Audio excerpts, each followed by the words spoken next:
फिलिस्तीन के लिए पाकिस्तान में जोश इतना है कि इमरान जिहाद के लिए मना भी नहीं कर सकते। दूसरी तरफ ऐसे जिहादियों के लिए फिलिस्तीन में इजराइल का फंदा तैयार है। आज की स्पेशल रिपोर्ट में देखिए कितने खौफ में हैं नियासी।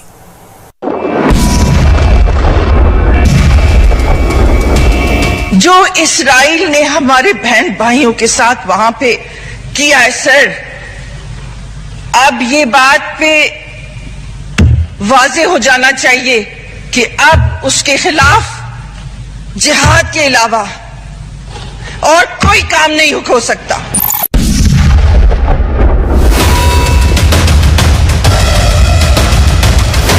मुसलमानों के लिए फिलिस्तीन का जख्म दिल का दाग और सीने का चिराग बन चुका है।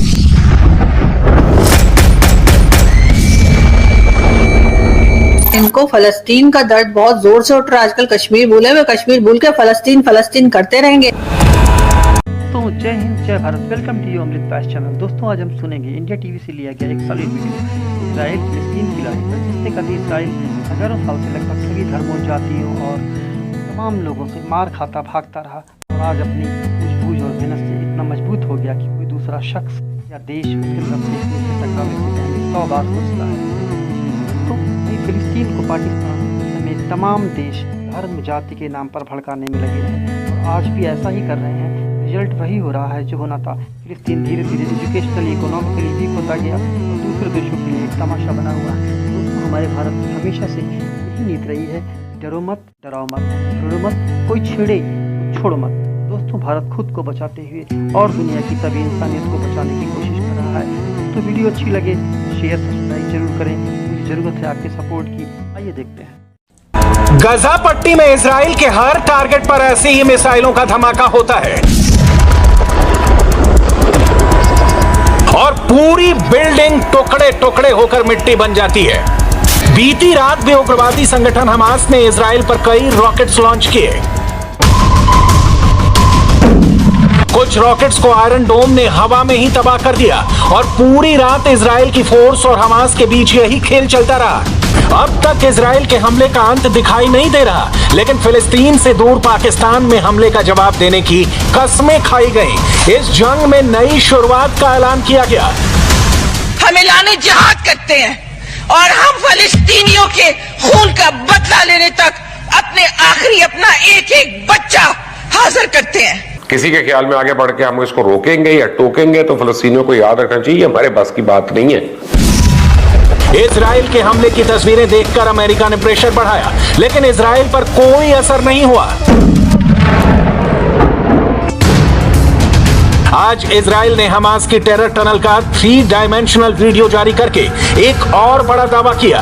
इजराइल के मुताबिक हमास ने पिछले 10 सालों में गजा पट्टी में जमीन के नीचे इन सुरंगों को बनाया, लेकिन सिर्फ 5 दिनों में इजराइल के एयरफोर्स ने इसे बर्बाद कर दिया। इजराइल पर रॉकेट अटैक करके हमास के उग्रवादी ऐसी ही टनल में छिप जाते थे, लेकिन अब करीब 100 किलोमीटर लंबी सुरंगें ध्वस्त की जा चुकी हैं। इस जंग में हमास और उसके उग्रवादियों ने इजराइल पर 4000 से ज्यादा रॉकेट्स फायर किए। ऐसे सभी ठिकानों को आसमान में मौजूद इजराइल के ड्रोन्स सर्च करते हैं और फिर कुछ ही मिनटों बाद उस टारगेट का अंत तय हो जाता है।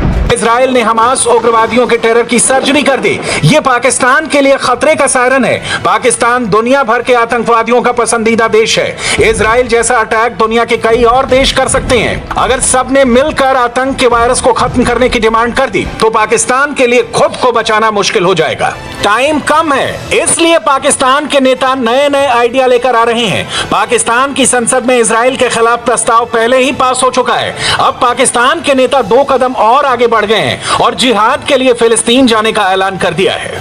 जो इस्राइल ने हमारे बहन भाइयों के साथ वहां पे किया है सर, अब ये बात पे वाज़ेह हो जाना चाहिए कि अब उसके खिलाफ जिहाद के अलावा और कोई काम नहीं हो सकता। जैसे उन्होंने हमारे बच्चे और औरतों को जुल्म कर रहे हैं सर, मैं आप लोगों के साथ हूं। मैं सबसे पहले जिहाद में जाऊंगी सर, मेरा नाम सबसे पहले जिहाद में डाला जाए और मैं सबसे पहले अपने फलस्तीन बहन भाइयों को उन नासूरों से छुड़ाऊंगी जिन्होंने जुल्म की इंतहा कर दी। अस्मा कदीर पाकिस्तान की नेशनल असेंबली की मेंबर हैं और उनकी बातें सुनकर आप भी हैरत में होंगे। एक न्यूक्लियर पावर वाले देश की संसद में ये क्या हो रहा है? दूसरी तरफ जंग की वजह से फिलिस्तीन में सब कुछ बर्बाद हो रहा है। जंग के मैदान में इजराइल का मुकाबला मुमकिन नहीं है, इसलिए फिलिस्तीन बातचीत चाहता है। लेकिन पाकिस्तान की नेशनल असेंबली के मेंबर बातचीत नहीं, जिहाद के साथ है। मुझे शर्म आती है कि मैं पहले ही सोचती थी कि मुसलमानों को डायलॉग पे जाना चाहिए। नो सर, अब मैं इस बात से पीछे हटती हूँ और मैं कहती हूँ कि जिहाद के अलावा और कोई नहीं है।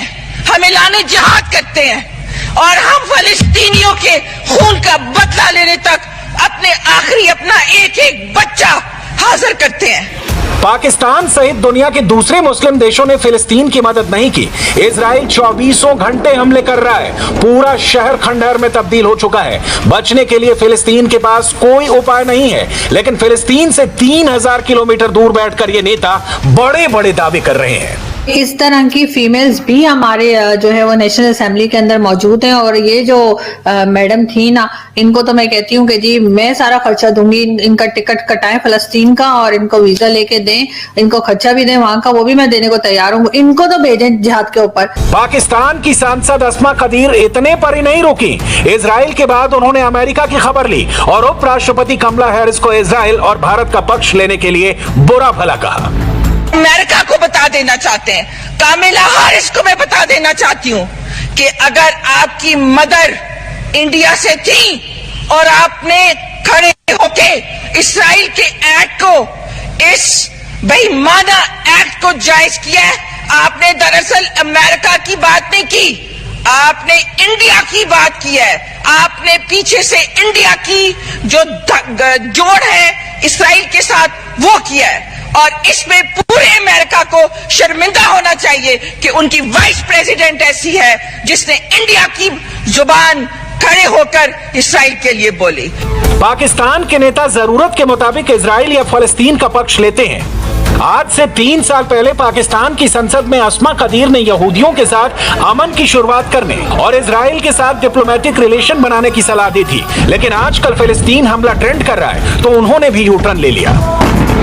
मैं ये भी देखती हूँ कि हम इतना यहूदियों के नाम पे एक दूसरे को बुरा भला कहते हैं और इतना हम डिग्रेड करते हैं। जब हम नमाज पढ़ते हैं मिस्टर स्पीकर, उसमें हम दरूद पढ़ते हैं और दरूद में हम सारी आल को दुआएं देते हैं। मैं ये समझती हूँ कि हुजूर सल्लल्लाहु अलैहि वसल्लम ने जो हमें सिखाया था, हम उसकी रिप्रेजेंटेशन बहुत गलत तरीके से करते हैं। पाकिस्तान की नेताओं की जुबान में ये अंतर इसलिए है क्योंकि इन्हें देश के दूसरे मुद्दों से लोगों का ध्यान भटकाना है। इसके लिए उन्हें ज्यादा कोशिश भी नहीं करनी पड़ती। फिलिस्तीन को लेकर पाकिस्तान के लोग बहुत इमोशनल हैं, इसलिए नेता एक बार आवाज लगाते हैं और पब्लिक सड़कों पर उतर जाती है। कराची में फिलिस्तीनियों के सपोर्ट में हजारों लोगों ने प्रदर्शन किया, गजा पट्टी में हमले रोकने की डिमांड की। इनको फलस्तीन का दर्द बहुत जोर से उठ रहा है आजकल। कश्मीर भूले हुए, कश्मीर भूल के फलस्तीन फलस्तीन करते रहेंगे और ये करते रहेंगे ऑलमोस्ट 3 to 4 वीक्स। आप मेरे से लिखा लें, क्योंकि इनके चल रहे हैं दबा के करप्शन के केसेस और एक के बाद एक। खान साहब ने ऐलान किया था कि जी मैं तो करप्शन खत्म कर दूंगा, पाकिस्तान में करप्शन ही नहीं रहेगी, लेकिन इनकी हुकूमत ने पिछले सारे रिकॉर्ड तोड़ दिए हैं।